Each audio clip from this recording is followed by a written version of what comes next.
Payroll dos Estados Unidos surpreende o mercado. A livraria Saraiva entra com pedido de autofalência. E Casas Bahia evita vencimento antecipado de debêntures. Meu nome é Fernando Franklin e essas e muitas outras informações você fica sabendo no nosso resumo semanal de notícias. Então vamos lá, começando pelas notícias internacionais. Vamos começar falando dos Estados Unidos. O payroll mostrou uma criação de 336 mil empregos. A expectativa era de apenas 175 mil. Ou seja, essa surpresa no mercado mexeu com as taxas dos bonds, porém, o crescimento dos salários abaixo das expectativas ao longo do dia foi contrabalanceando as informações e as bolsas voltaram a subir. De início, esse aumento dos empregos pesou bastante. Isso uma vez que pressiona a inflação, que já está alta lá nos Estados Unidos, forçando a taxa de juros a subir cada vez mais. O que, para nós aqui no Brasil, é extremamente complicado, pois tira o dinheiro daqui que vai para lá. Passando para a OCDE, a taxa anual da inflação ao consumidor, o CPI, atingiu 6,4% para os países que fazem parte da OCDE no mês de agosto. Lembrando que em julho havia sido 5,9%, mostrando aí que a inflação continua a subir no mundo inteiro. É um ponto que a gente tem que ficar de olho, pois isso, conforme eu já falei na questão dos Estados Unidos do payroll, pressiona aí as taxas de juros a subirem e, consequentemente, retira dinheiro aqui do Brasil. Passando para as notícias nacionais, temos a pesquisa Foco para 2023, que não teve grandes mudanças, manteve-se estável em relação à semana anterior, com apenas o IGPM subindo para uma deflação de 3,69%. De indicadores, a gente tem o IGPDI, que também surpreende o mercado, com uma alta de 0,45 em setembro. As previsões iam de alta de 0,16 a 0,46, com uma mediana de 0,26%. Como vocês podem estar percebendo, tanto no payroll quanto no IGPDI, é um ponto que eu sempre gosto de falar, as previsões acontecem de estar muito diferente da realidade. E é por isso que é muito importante ter cuidado ao fazer análises utilizando informações aí gerais. Porém, saber essa mediana, essas expectativas do mercado, te ajuda a entender por que o mercado está precificando daquela maneira e, consequentemente, o que pode vir a acontecer após o resultado real. Então, fique de olho sempre nisso, mas tenha sempre um pé atrás contra todas as previsões e faça as suas análises. Temos também o IVAR, que é o Índice de Variação dos Aluguéis, que mostrou uma queda de 1,74% em setembro dos aluguéis residenciais, depois de ter aumentado 1,86% em agosto. Então, deu uma equilibrada aí, mas é um ponto importante. Será que agora vamos ter uma queda nos aluguéis? O que será que está acontecendo que causou isso?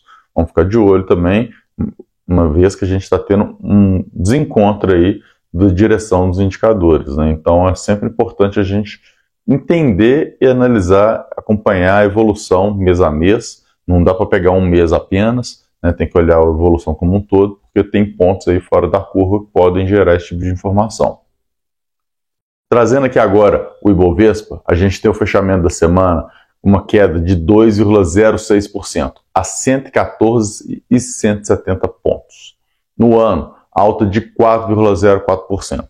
Essa semana, conforme já falei, está muito marcada aí, tanto por essa questão aí do payroll, essas expectativas, uma versão aí do risco, pensando aí toda na inflação mundial, como é que está a situação. Então, tudo isso aí tem pesado bastante no Ibovespa, que tem caído com uma certa frequência e não tem performado tão bem aí durante esse ano de 2023. Então é importante a gente ficar ligado nisso e ver como vai ser o desdobramento. Lembrando que uma decisão do Copom em breve, né, na próxima reunião do Copom, pode impactar consideravelmente a situação disso aí, tanto para bem quanto para mal, a depender do que for decidido.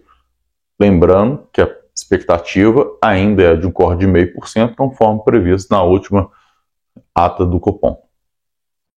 Para finalizar, a gente traz aqui os fatos relevantes do mercado, que a gente sempre usa lá, Compact Facts, para poder achar e identificar o que trouxe de mais relevante aí para vocês ou de diferente que é importante comentar para vocês entenderem como se comportar quando acontece esse tipo de situação.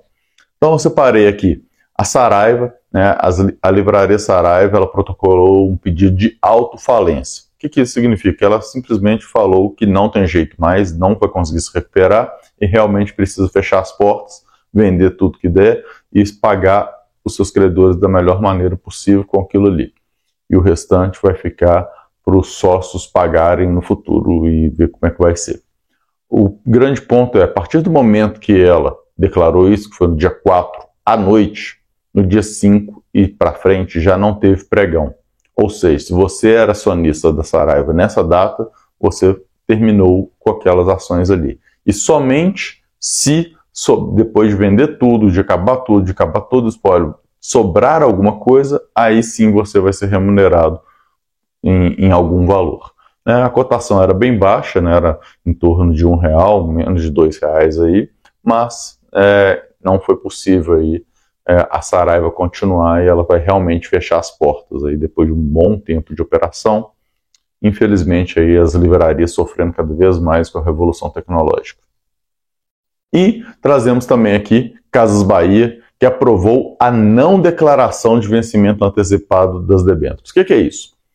A Casas Bahia tinha uma debênture emitida há mais tempo e nessa debênture tinha uma cláusula que falava que se o rating dela mudasse, poderia ser feito o vencimento antecipado da debênture.